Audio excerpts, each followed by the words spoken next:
ఏదైనా కొంచెం ఘాటుగా తినాలనిపించినప్పుడు ఈ శనగపప్పు మసాలా కూర టేస్ట్ చాలా బాగుంటుంది. నేను ఎలా చేస్తున్నానో రండి చూసేద్దరు కానీ. శనగపప్పు కూరకు సరిపడినంత నూనె వేయండి. ఆవాలు, జీలకర్ర, ఉల్లిపాయ ముక్కలు, కరివేపాకు వేసేయండి.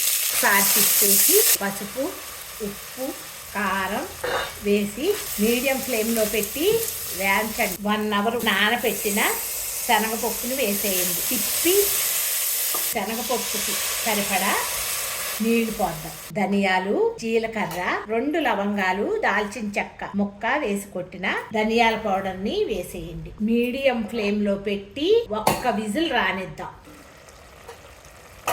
ఇలా ఉడికింది కదా, ఇప్పుడు పచ్చిమిరపకాయలు వేసి ఒకసారి తిప్పి, ఈ పచ్చిమిరపకాయలు తింటానికి బాగుంటాయి అమ్మా, అందుకని చివరిలో వేయాలి. ఉప్పు కారం చూసుకొని 2 మినిట్స్ ఉడకనిద్దాం.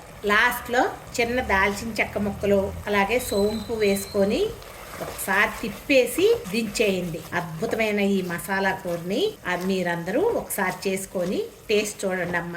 కూరలు అన్నంలో కలుపుకున్న చపాతీల్లో టేస్ట్ చాలా బాగుంటుంది. Thank you.